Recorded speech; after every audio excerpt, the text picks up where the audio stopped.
Assalamualaikum Ustaz. Waalaikumsalam warahmatullahi wabarakatuh. Semoga Ustaz Adi selalu dalam lindungan Allah Subhanahu wa taala. Semoga Anda pun demikian beserta keluarga Anda, dan semoga kita diikutkan ya oleh Allah Subhanahu wa taala pada perlindungan terbaik. Izin bertanya, bagaimana pandangan Ustaz dengan pendapat ulama yang memperbolehkan berkurban dengan ayam? Syukran. Assalamualaikum warahmatullahi wabarakatuh. Memang ada beberapa ulama yang berpandangan demikian, khususnya yang dinisbatkan kepada Imam Ibnu Hazm ya Al-Andalusi rahimahullah, yang wafat tahun 456 Hijrah, dan diikuti kemudian setelahnya oleh Ibnu Barid yang wafat tahun 909 Hijrah. Ini keduanya terutama menukil pada keterangan yang sampai riwayatnya kepada Sayyidina Bilal ya bin Rabah radhiyallahu taala anhu. Juga ada yang sebagian mengisahkan tentang kisah lain tapi substansinya serupa dari Ibnu Abbas radhiyallahu taala anhuma, di mana saat Bilal radhiyallahu taala anhu di masa-masa kurban itu seringkali kemudian beliau menyembelih ayam, dan ada kalimat yang sangat populer dari beliau itu, yaitu ma ubali an udhhiya bilikin ya wa atasaddaqa bi thamaniha. Saya sungguhnya tidak peduli dengan apa yang orang-orang sajikan, saya bisa menyembelih ayam dan saya bisa bersedekah ya kemudian dengan hasil dari penyembelihan itu ya kepada anak-anak yatim ya, ila yatimin, kemudian wa ila dan juga kepada mughabbarin ya, orang-orang yang fakir. Ya, mughabbar itu ada ghabar, itu ada debu ya di wajahnya. Biasanya kalau orang suka sudah banyak berperjalanan ya, ada hadis Nabi yang populer tentang orang yang berperjalanan jauh kemudian dia mengangkat tangan berdoa ya, thumma yutilus safar thumma dzakara rajula, menyebutkan kisah seorang petualang lelaki yang ingin mencari permohonan kepada Allah Subhanahu wa taala agar doanya dikabulkan ya, yutilus safar ash'atha aghbara, dia menempuh perjalanan panjang sampai keadaannya begitu tampilannya lecak gitu, pakaian aghbara dan kena debu gitu ya, sudah banyak debunya. Nah, ini sebagian orang-orang berdebu itu kata kiasan menunjuk kepada orang-orang yang satu lelah dalam perjalanan, yang kedua menunjuk kepada orang-orang yang fakir yang juga sedang dalam keadaan kesulitan.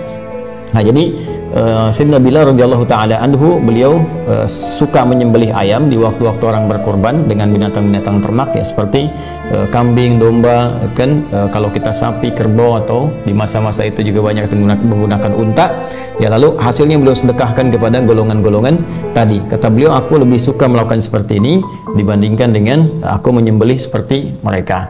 Nah, ini teman-teman sekalian, riwayat ini sampai terhubung kepada Sayyidina Bilal radhiyallahu taala anhu dari Imran bin Muslim gitu kan, dan kita tarik kemudian sampai kepada kita, dan tadi disampaikan oleh Ibnu Hazm Al-Andalusi rahimahullah dan juga Ibnu Mubarrid. Nah, persoalannya adalah apakah memang yang dimaksud ini adalah kurban dalam pengertian kurban seperti yang disyariatkan oleh Al-Quran dan dicontohkan oleh Nabi Sallallahu Alaihi Wasallam, atau kondisi yang berbeda ya, kondisi yang tidak sama dengan kurban namun dipahami sebagai sama-sama amal soleh. Yang dalam konteks ini cara memahaminya adalah sebagai berikut. Perhatikan baik-baik. Kalau kita kembali kepada ayat Al-Quran, di Quran surah ke-22 Al-Hajj ayat ke-34 tentang kaidah hewan kurban, ketika Allah berfirman, perhatikan kalimatnya ketika Allah menyampaikan subhanahu wa ta'ala, walikulli ummatin ja'alna mansakan liyadhkuru ismallah ala ma razaqahum min bahimatil an'am.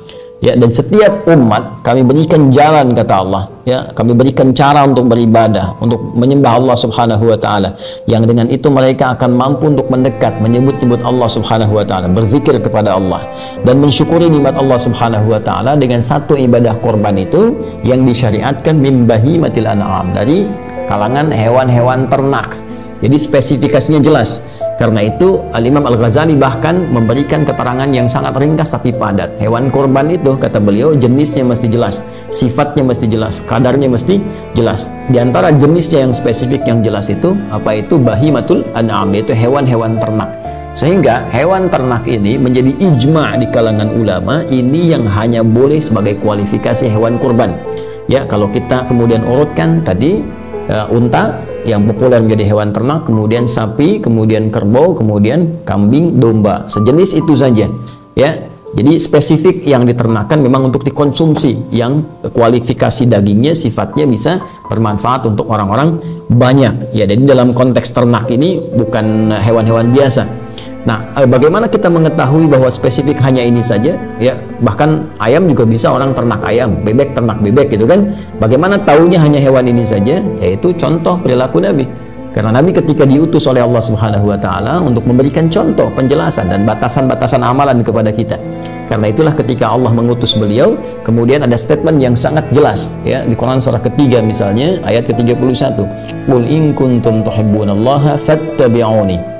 Ya yuhibbukumullah wa yaghfir lakum dzunubakum. Katakan Muhammad SAW, jika kalian semua hamba-hambaku, hamba-hamba Allah mencintai Allah dengan serius, fattabi'uni, maka ikuti Nabi, ikuti aku, kata Nabi.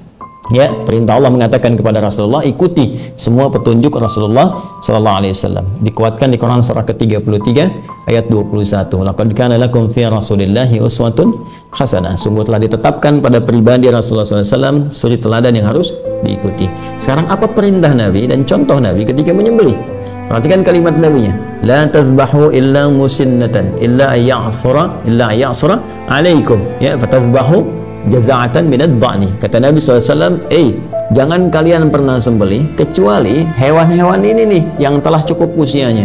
Hewan-hewan apa yang dicontohkan Nabi itu? Ditunjukkan oleh Nabi SAW. Apa diantaranya? Nabi pernah sembelih unta, kan? Kemudian juga membenarkan Nabi sembelihan domba, kambing dan sejenisnya. Bahkan Nabi menyebut kalimatnya, kalaupun sulit menemukan yang umurnya telah tetap, ya seperti kambing atau domba yang telah 1 tahun masuk tahun kedua, sapi kerbau 2 tahun masuk tahun ketiga, unta telah masuk usia 5 tahun, illa jaza'atan minad dha'ni. Ya, kalau kalian kesulitan menemukan yang berumur ini, maka nggak apa-apa lah, kata Nabi itu yang di bawah itu ya dari kalangan apa? Disebutkan langsung seperti kambing ya, baik, atau domba dan sejenisnya. Nah, jadi ini menunjukkan bahwa kurban yang dimaksud terbatas pada hewan ternak tertentu dan tidak di luar konteks yang ini.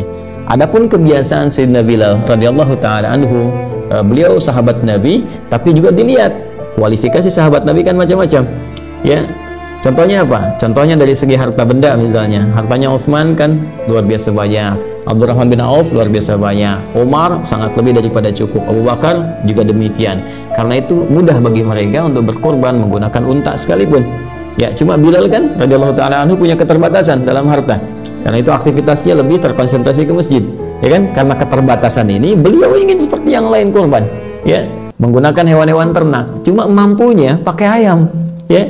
Karena itu, beliau ingin memberikan contoh teladan pada kita semua. Walaupun kita nggak bisa berkorban seperti yang lain-lain itu, minimal kita ambil spiritnya untuk berbagi, berikhtiar untuk mendapatkan ridha Allah Subhanahu wa taala. Walaupun nggak masuk kualifikasi kurban seperti yang lain-lainnya itu, minimal kita punya niat untuk berbagi.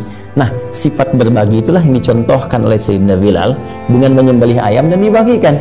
Sehingga beliau memberikan sebuah kalimat yang seperti satir gitu ya, sindirannya sangat dalam ya, daripada orang-orang kemudian berkorban dengan yang besar-besar tapi caranya keliru atau ada niat yang salah atau nggak benar ya, hasil korupsi dipakai untuk korban gitu kan, hasil nipu dipakai untuk korban ya, atau berkorban dengan cara yang tidak ikhlas. Akan lebih mulia seperti ini, menyembelih yang kecil-kecil tapi kemudian dibagikan dengan cara yang ikhlas. Tapi cara berpikirnya pun mesti benar. Kalau bisa berkorban dengan cara yang lebih bagus, niatnya ikhlas, maka ini lebih baik ya. Dan kalaupun belum punya kemampuan, maka tirulah sahabat Bilal bin Rabah radhiyallahu taala anhu yang berusaha kemudian menabung walaupun dapatnya ayam untuk berbagi. Maka Anda bisa tiru sekarang.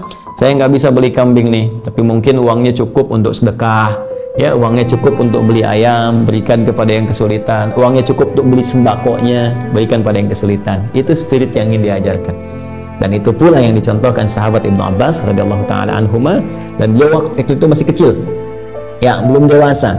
Karena masih kecil, nah itu semangat beramal juga tinggi. Tapi kan Anda tahu ya, kalau yang anak-anak itu walaupun beliau ada kematangan ya dari segi pemikiran, fikih dan sebagainya, tetap dalam konteks ini ada riwayat-riwayat menunjukkan ada kebiasaan tuh sering beliau meminta asistennya untuk beli daging ya sebanyak 2 dirham ya kan, atau hewan kemudian disembelih sampai dikatakan kalau mau korban khusus nanti di saat Yaumun Nahri, hari-hari kurban ya, tanggal 10, 11, 12 sampai dengan 13 hari tasyriknya. Nah, karena kebiasaan itu telah terbiasa, maka beliau seringkali beli daging dibagikan pada hari-hari itu ya, dengan kemampuan beliau untuk membeli. Ini diikuti oleh guru-guru sekarang untuk melatih anak-anak sekolah ya, anak-anak di SD, anak-anak di SMP misalnya yang belum masuk ya, juga anak-anak TK, mereka sering iuran. Nanti iurannya apa? Beli daging, beli ayam, ada yang nyampe ke kambing untuk latihan berkurban, latihan berbagi. Jadi kisah yang disandarkan pada Ibnu Abbas radhiyallahu taala anhuma, ataupun juga mohon maaf kisahnya Bilal bin Rabah yang ditanyakan oleh saudara kita tadi, itu lebih kepada spirit untuk berbagi, menunjukkan sifat sosial kita dan melatih kita untuk beramal walaupun kita belum mampu mengerjakan amalan utama yang disebutkan tadi. Setidaknya ada ikhtiar kita yang kita maksimalkan supaya saat kita berjumpa dengan Allah kita bisa mengatakan, ya Allah, dari harta yang telah Engkau titipkan aku pun berusaha untuk berkorban seperti mereka, tapi disinilah batas kemampuanku dan aku harapkan Kau ridha dengan apa yang aku kerjakan.